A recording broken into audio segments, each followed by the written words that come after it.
Hello friends, नमस्कार, जय श्री राम, राधे राधे। स्वागत है एक बार फिर से आपका MS अड्डा विद कुलदीप यूट्यूब चैनल पर, जहां हम सीरीज चली हमारी 50 महत्वपूर्ण गणित के सवाल। ठीक है, उनको हम चला रहे हैं। तो हर एक वीडियो में 3 से 4 सवाल होते हैं। तो एक वीडियो आप लोगों को मैं पहले ही अपलोड कर चुका हूँ, दूसरी वीडियो जो है आज हम स्टार्ट कर रहे हैं। ठीक है, इस वीडियो में आपके 3 से 4 सवाल आपको मिलेंगे। ठीक है, जिसका पहला सवाल जो है वो आपको आ गया होगा स्क्रीन पे। सवाल में जो है वो बोला गया है, सवाल में बोला गया है कि वह अनुपात ज्ञात कीजिए, वह अनुपात ज्ञात कीजिए, वह अनुपात ज्ञात कीजिए जिसमें बाई अक्ष जो है वो बिंदु 5, -6 और -1, -4 को जोड़ने वाले रेखाखंड को विभाजित करता है। ठीक है, बहुत अच्छा सवाल है, सबको समझते हैं अच्छे से। इसमें मतलब बेसिकली बोला क्या है इन्होंने कि दो रेखाखंड है। ठीक है, दो रेखाखंड है, उनको जोड़ने वाला जो विभाजक बिंदु है वो उनको किस अनुपात में विभाजित कर रहा है। मान लो एक बिंदु जो है उसके निर्देशांक दिए हुए हैं उन्होंने 5, -6। बहुत ध्यान से समझना, 5, -6। एक तो बिंदु ये है, चलो मैं इसका नाम मान ले रहा हूं P है। ठीक है, दूसरा बिंदु जो है, ठीक है, उसको मैं मान ले रहा हूं Q है, और उसके निर्देशांक जो दिए हैं तुम्हें -1, -4, -1, उन्होंने बोला है बाई अक्ष जो है इन दोनों बिंदु से बनने वाले रेखाखंड, इन दोनों बिंदु से बनने वाले रेखाखंड को किस अनुपात में विभाजित करता है, ये बताना है। तो जो हमारा जो बिंदु है जिस अनुपात में इसको विभाजित कर रहा है, ये विभाजक बिंदु होता है। ठीक है, ये हमारा क्या होता है, विभाजक बिंदु। मतलब इस बिंदु से मैं ये बोल सकता हूं, ये बिंदु जो है इस रेखाखंड को और इस रेखाखंड को जोड़ रहा है। ठीक है, ये बिंदु जो है इस रेखाखंड को मान लो जोड़ रहा है। अब पूछा गया है ये किस भाग में, मतलब कितना हिस्सा किधर है, हमें बताना है किस अनुपात में बांट रहा है। ये बिंदु जो है इस वाले रेखाखंड को और इस वाले रेखाखंड को किस अनुपात में बांट रहा है, ये हमें बताना है, अनुपात बताना है। तो मैं मान ले रहा हूं जो विभाजक बिंदु है, ठीक है, विभाजक बिंदु है, उसके निर्देशांक कितने हैं, x, y। ठीक है, अब मैंने मान लिया कि इसको यह m1 अनुपात m2 में विभाजित कर रहा है, m1 अनुपात m2 में। दोबारा समझते हैं पूरा सवाल, ध्यान समझना। उन्होंने बोला है कि ये बिंदु और ये बिंदु जो है बाई अक्ष के द्वारा किस अनुपात में विभाजित हो रहा है। ये वाला बिंदु और ये वाला बिंदु बाई अक्ष के द्वारा किस अनुपात में विभाजित हो रहा है, हमें ये वो बताना है। अच्छा, बाई अक्ष की बात हो रही है तो सिंपल बात है, बाई अक्ष द्वारा विभाजित हो रहा है तो x बराबर क्या हो जाएगा, 0, क्योंकि बाई अक्ष की बात हो रही है तो x बराबर क्या हो जाएगा, 0। ये याद रखना है बस तुम्हें, इतनी सी बात। ठीक है, अब जो विभाजक बिंदु होते हैं इनको ज्ञात करने के लिए दो फॉर्मूला होते हैं हमारे। मान लो x को तुम्हें ज्ञात करना है, अगर x का मान तुम्हें ज्ञात करना है तो x बराबर फॉर्मूला हो जाएगा, x बराबर m1 x2 plus m2 x1 बटे m1 प्लस m2। ठीक है, आसान सा फॉर्मूला है। x बराबर निकालना है तो m1 x2 plus m2 x1 बटे m1 प्लस m2। ठीक है, इसी प्रकार मुझे y अगर फाइंड करना है, मान लो वैसे मुझे पता है x का मान 0 है, उसका हम यूज करेंगे यहाँ पे। ठीक है, अब y का मान अगर मुझे निकालना होता तो y बराबर फॉर्मूला हो जाता क्या, m1 वही सेम, कुछ सब कुछ सेम होगा, बस x2 यहाँ पे क्या आ जाएगा, y की बात चल रही तो y2, m1 y2 plus m2 y1 बटे m1 प्लस m2। अच्छा सवाल है, ठीक है, ध्यान रखना, ये फॉर्मूला हमें याद होना चाहिए। ये फॉर्मूला क्या होता है, जो बिंदु विभाजक बिंदु का काम कर रहा है उस बिंदु के निर्देशांक निकालने के लिए इस फॉर्मूला का यूज होता है। ठीक है, अब यहाँ पे x का मान मुझे पता है कितना है, 0। अब m1 m2 मुझे नहीं पता, वो तो मुझे फाइंड करना है किस अनुपात में विभाजित कर रहा है। लेकिन जो निर्देशांक जिस बिंदु को वो विभाजित कर रहा है उस बिंदु के जो निर्देशांक है उसको हम मान लेते हैं x1 और y1। x1 ये हो गया हमारा और ये हमारा क्या हो गया, y1। ठीक है, इधर इस बिंदु की बात हो रही है तो ये हमारा क्या होगा, x2 और ये क्या होगा हमारा y2, ये हम मान लेते हैं। और इन्हीं दोनों को यहाँ पे हम इनका मान रख देंगे। जो m1 मुझे नहीं पता है क्योंकि वो तो मुझे फाइंड करना है किस अनुपात में विभाजित करता है, तो ये ऐसे ही। x2 कितना है मेरा, x2 है -1 प्लस m2 मुझे नहीं पता है तो ऐसे ही रख लो ये वाला m2, और x1 मेरा कितना है, सवाल में देखो x1 कितना है, 5 बटे m1 plus m2, m1 plus m2, ये हमारा ऐसे ही m1 प्लस m2, ठीक है, समझ में आ रहा है, m1 प्लस m2 हमारा ऐसे ही। अब यहां से ध्यान से देखो x बराबर 0 क्यों था, क्योंकि हमने बाई अक्ष की बात हो रही थी कि बाई अक्ष के द्वारा ये दोनों बिंदु किस अनुपात में विभाजित होंगे, तो बाई अक्ष की बात हो रही थी, तो x बराबर स्वतः 0 हो जाएगा, तो वो हमने रख दिया था। अब m1 प्लस m2 को जब इधर भेजेंगे गुणा में जाएगा, ये भी 0 हो जाएगा, सही है, तो ये 0 हो गया, तो हमारा मिला क्या हमें, माइनस का m1 और प्लस का 5 गुना m2 में 5 m2, ठीक है।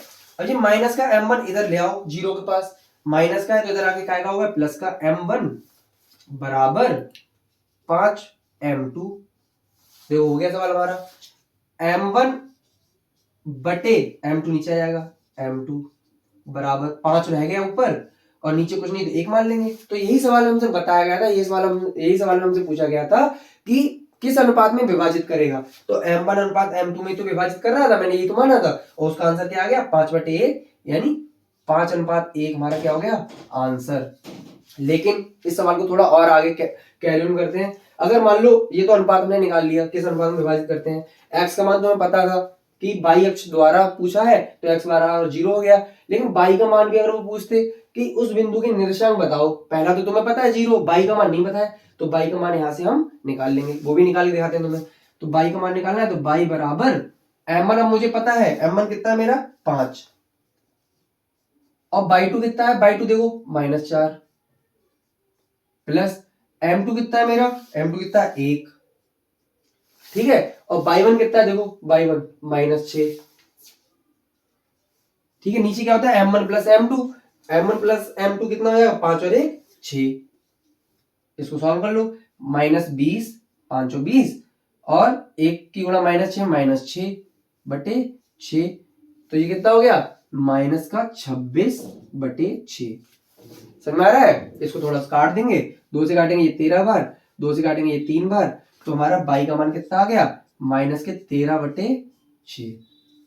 अगर उस विभाजक बिंदु का निर्देशांक पूछें जो कि हमने x, y माना है, तो वो निर्देशांक क्या हो जाएंगे, x बराबर तो 0 था और y बराबर कितना हो जाएगा -13/6, ये मैंने तुम्हें अलग से बता दिया, ठीक है। अगर सवाल में ये भी पूछ लें तो ये भी निकाल सकते हैं हम, समझ में आ गया, अच्छा सवाल था ना। एक बार फिर से दोबारा समझा दे रहा हूं, सवाल में बोला था कि एक बिंदु है 5, -6 और दूसरा बिंदु है -1, -4, इन दोनों बिंदुओं को बाई अक्ष के द्वारा, इन दोनों बिंदुओं को बाई अक्ष द्वारा किस अनुपात में विभाजित किया जाता है, तो विभाजक बिंदु जो है उसको मुझे पता ही नहीं है, तो उसको मैंने मान लिया x, y, क्या मान लिया x, y, क्योंकि बाई अक्ष के द्वारा पूछ रहे हैं, तो x बराबर क्या हो जाएगा 0, x बराबर 0।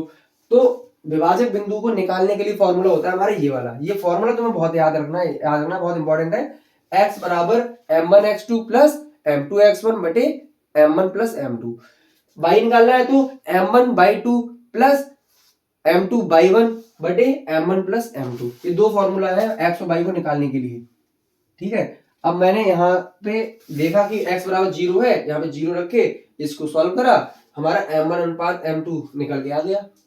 सवाल तो यहाँ पे फिनिश हो गया हमारा, इतना ही था, लेकिन हमने आगे ये भी तुम्हें निकाल के दिखा दी कि y का मान कैसे निकालना है, ठीक है, समझ में आ गया होगा, ठीक है। इस सवाल को मैं रफ कर रहा हूँ, नेक्स्ट सवाल चलते हैं, ठीक है।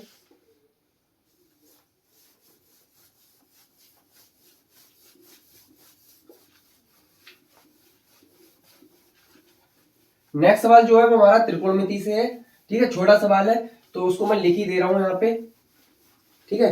नेक्स्ट सवाल लिखते हैं हम, सवाल में दिया है सिद्ध करने वाला है √1 - cos थीटा और 1 + cos थीटा, आसान सवाल है, ध्यान रखना, 1 - cos थीटा 1 + cos थीटा बराबर सिद्ध करना है हमें cosec थीटा और -cot थीटा, ये हमें सिद्ध करना है, ठीक है। सवाल देखो बहुत आसान है, इसको इसके बराबर सिद्ध करना है, तो देखो लेफ्ट हैंड साइड ले रहे हैं, left hand side √1 - cos theta 1 + cos theta, ठीक है।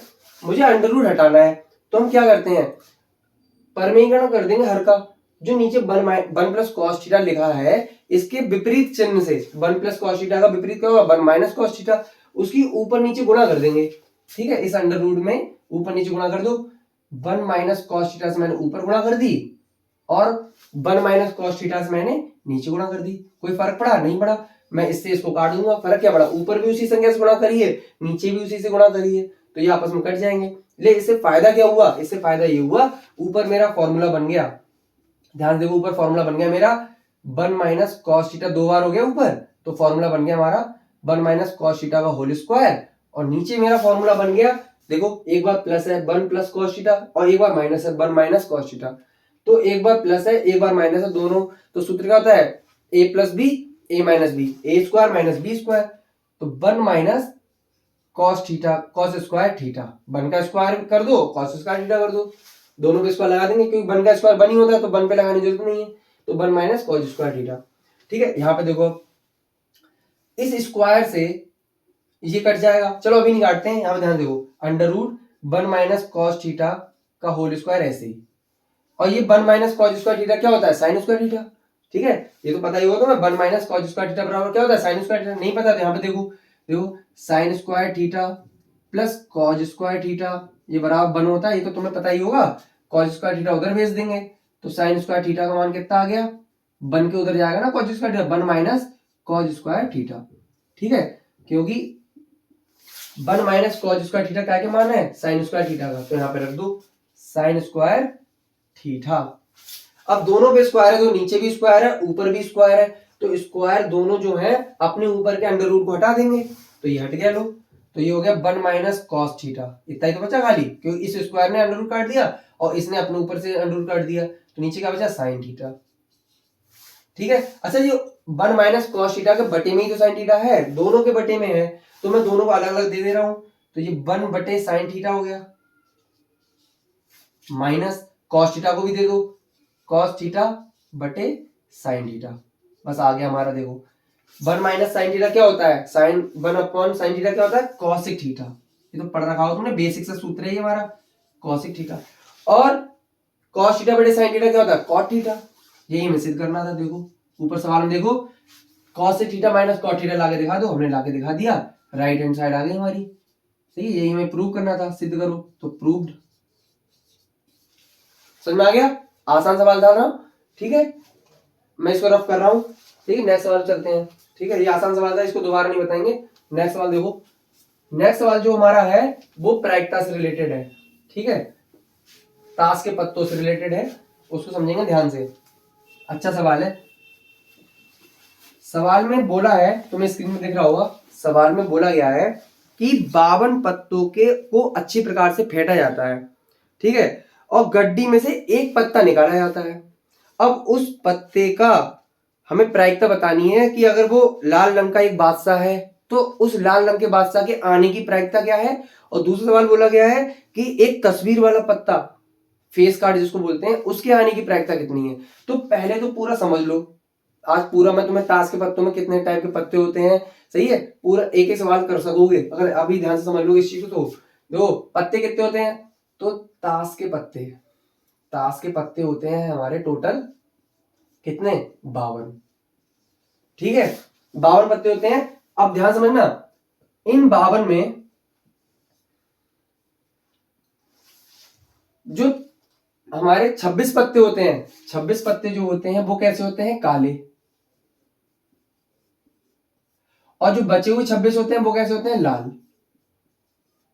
ठीक है, कलर भी याद रखने हैं। 26 कैसे होते हैं? काले, और 26 होते हैं लाल। अब बात करते हैं, जो पत्ते होते हैं वो कितने टाइप के होते हैं। ठीक है, इनको समझ लो। पत्ते हमारे होते हैं चार टाइप के। ठीक है, पहला होता है हमारा हुकुम का पत्ता। ठीक है, इनके सिंबल होते हैं, सिंबल से कोई मतलब नहीं, नाम याद रखने हैं। पहला पत्ता होता है हुकुम का। दूसरा पत्ता जो होता है वो होता है चिड़ी का पत्ता, चिड़ी का पत्ता। ठीक है, तीसरा पत्ता जो होता है उसको बोलते हैं हम अपना क्या का, उसको बोलते हैं पान का पत्ता, पान वाला सिंबल बना होता है उसमें। ठीक है, और चौथा पत्ता जो होता है वो होता है ईंट का पत्ता। ठीक है, अब 4 तरीके के पत्ते हो गए। पूरी गड्डी जो 52 पत्तों की होती है वो 4 तरीके के पत्तों में बटी हुई होती है। तो 13 तो इसके होंगे, 13 इसके होंगे, 13 इसके होंगे और 13 ही इसके होंगे। देखो लगा लो, 13, 26, 33, 39, 13 चौका 52, 52 पत्ते हो गए। अब 52 पत्तों में मैंने बताया 26 तो काले होते हैं और 26 लाल होते हैं। तो कौन से दो काले होते हैं, कौन से दो लाल होते हैं, उसको याद कर लो। जो यहां से काट रहा हूं मैं, जो पान और ईंट के पत्ते होते हैं ये तो होते हैं लाल। कैसे याद रहेगा, पान खाते हैं तो मुंह लाल हो जाता है, यानी पान का पत्ता लाल। और ईंट हमारी होती है, घर में घर बनते हैं तो जो ईंट होती है वो भी लाल कलर की होती है। तो पान और ईंट के पत्ते कैसे होते हैं, लाल। ये दोनों कैसे होते हैं, लाल। कैसे होते हैं, लाल।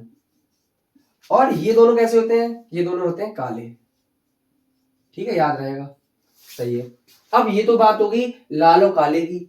अब बात कर लेते हैं कि हमारे सवाल में एक फेस कार्ड की शब्द यूज हुआ है। फेस कार्ड कैसा होता है, फेस कार्ड। तो सब पत्तों को पहले समझ लेना, जी 13 पत्ते, जो इसमें 13 पत्ते हैं वही 13 पत्ते इधर होंगे, वही 13 इधर होंगे, वही 13 इधर होंगे। पहले 13 समझ लेते हैं, 13 में कौन कौन से पत्ते आएंगे। एक को समझा दे रहा हूं, किसी को समझ लो तुम। समझो इसके हमने 13 पत्तों के बारे में जानकारी ले रहे हैं हुकुम के। तो पहला पत्ता जो होता है उसको बोलते हैं इक्का, उसपे ए बना होता है। ठीक है, इस पत्ते का नाम होता है इक्का।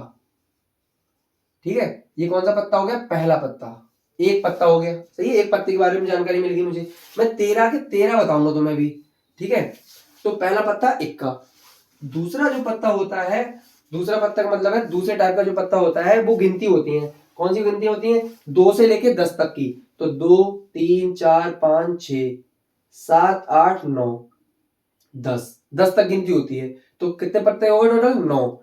एक नहीं ना, मैंने 2 से स्टार्ट किया था और 10 तक जाना है। तो टोटल टोटल पत्ते कितने हो गए, 9। तो 2 से लेके 9 तक के जो पत्ते होते हैं, तो 2 से लेके 10 तक के जो पत्ते होते हैं, ठीक है, वो कितने हो गए, 9 पत्ते। गिनती वाले पत्ते बोलते हैं इनको, समझ लो। ठीक है, 2 से लेके 10 तक के, 2 नंबर का पत्ता, 3 नंबर का पत्ता, तो ऐसे कितने पत्ते होंगे, 9। ठीक है, अब 3 होते हैं चेहरे वाले पत्ते। हमारे हुक्म के पत्ते होंगे 13, उनमें 3 ऐसे कार्ड होंगे जिनपे चेहरा बना होगा। तो ये 3 पत्ते होते हैं हमारे फेस कार्ड। क्या होते हैं, इनको बोलते हैं फेस कार्ड या चेहरे वाला पत्ता, फेस कार्ड। अब ये फेस कार्ड कौन कौन से होते हैं, समझ लो।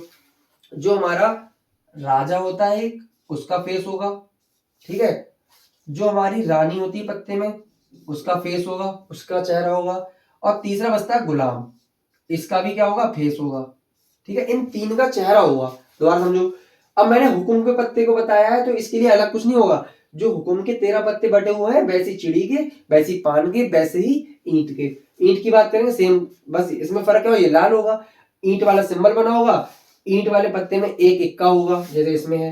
ईंट वाले पत्ते में जो हमारे 9 पत्ते होंगे नंबर वाले, 2 से लेकर 10 तक की गिनती के।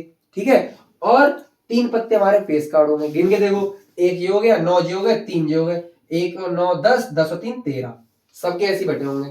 अब आते हैं अपने सवाल पे। सवाल में बोला है कि लाल रंग का एक बादशाह, लाल रंग का एक बादशाह। अब एक बात बताओ, राजा बोल लो या बादशाह, एक ही बात तो है, राजा बोल लो या बादशाह। तो बादशाह, लाल रंग की बात हो रही है, तो लाल रंग इन दोनों में तो होता है, इसमें और इसमें। ठीक है, पहला सवाल कर रहे हैं, लाल रंग का बादशाह, लाल रंग का बादशाह, बादशाह वाले, लाल रंग के बादशाह वाले पत्ते की संख्या, पत्तों की संख्या। ध्यान से समझना, लाल रंग की बात हो रही है, लाल रंग की। तो लाल रंग के 6 पत्ता लाल है और ये वाला पत्ता लाल है, मैंने बताया अभी। अब इसका भी एक बादशाह होगा, मैंने बताया।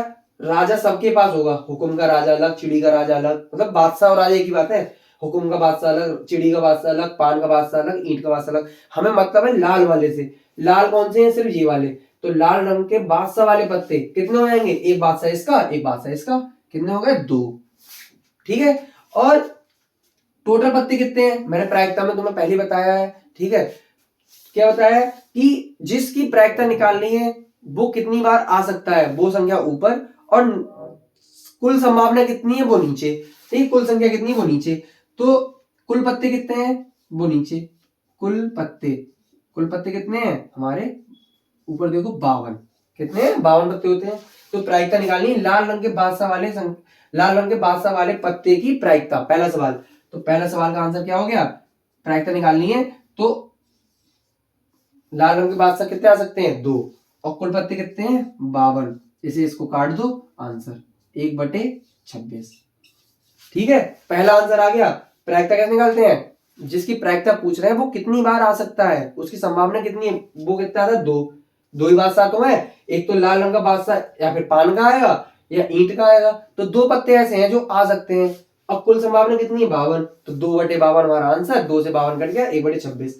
दूसरा सवाल देखो, दूसरा सवाल जो बोला है, ठीक है, उन्होंने बोला है दूसरे सवाल में क्या बोला है, दूसरा सवाल बोला है कि एक तस्वीर वाला पत्ता, कोई नाम नहीं लिया कौन सी तस्वीर वाला, तस्वीर वाले पत्ते कितने हैं, और ना ही रंग बोला है, तस्वीर वाले पत्ते कितने हैं, 3, एक में 3 है, तस्वीर वाले पत्ते हैं कितने टोटल, 3 इसके, 3 इसके, 3 इसके, 3 इसके, तो यहां पे लिख ले रहे हैं तस्वीर वाले पत्तों की संख्या, तस्वीर वाले पत्ते की संख्या, तस्वीर वाले पत्ते की संख्या कितनी हो जाएगी, तस्वीर वाले पत्ते 3 इसके थे, तस्वीर वाले मतलब फेस कार्ड, हुकुम के 3 होते हैं फेस कार्ड, चिड़ी के भी, पान के भी, ईंट के भी, तो 3 चौक कितने हो गए, 12, 12 कैसे हो गए हमारे फेस कार्ड, कितने हो गए 12। अब हमसे कुल पत्ते हम नीचे रखेंगे 52, तो प्रायिकता निकाल लेंगे, तब प्रायिकता, तब तस्वीर वाले पत्ते की प्रायिकता, तब तस्वीर वाले पत्ते की, ठीक है, पत्ते की प्रायिकता, ठीक है, तुम अच्छे से लिख सकते हो इसको, इस यहाँ पे जगह कम है तो मैं थोड़ा पास पास लिख रहा हूं, तस्वीर वाले पत्ते की प्रायिकता, पत्ते कितने हैं टोटल वो नीचे लिख दो, और तस्वीर वाले पत्ते कितने हैं हमारे पास 12, मैंने बताया तो जिनकी निकालना है उनकी संख्या कितनी है 12 ऊपर, और कुल कितने नंबर हैं उन पत्तों की वो नीचे, इसको काट लेंगे, ठीक है, इसको काट लो, 4 से काटेंगे, 4 3 12, और 4 से काटेंगे 4 4 4 3 12, 13 3 39 आंसर, 3/13 हमारा क्या हो गया आंसर, ठीक है, ये क्या हो गया हमारे तस्वीर वाले पत्तों की प्रायिकता, समझ में आया, आसान सवाल था ना, फिर से एक बार समझा दे रहा हूं, ताश के पत्ते कितने 52, 26 हमारे काले होते हैं, 26 हमारे लाल होते हैं, ताश के पत्ते 4 टाइप के होते हैं, हुकुम, चिड़ी, पान और ईंट, हुकुम, चिड़ी, पान और ईंट, इसके 13 अलग है, इसके 13 अलग है, इसके 13 अलग है, इसके 13 अलग है, प्रत्येक 13 पत्तों को मैंने तुम्हें बता दिया, पहला पत्ता जो होता है इक्का होता है, 2 से लेकर 10 तक गिनती होती है, तो 9 पत्ते ये नंबर वाले हो गए, ठीक है, 3 पत्ते फेस कार्ड होते हैं, तो ये 13 हो गए। अब जिसका भी तुम्हें निकालना है उसको पहले उसकी संख्या निकाल लो, मान लो इसी सवाल में तुमसे वो कहते कि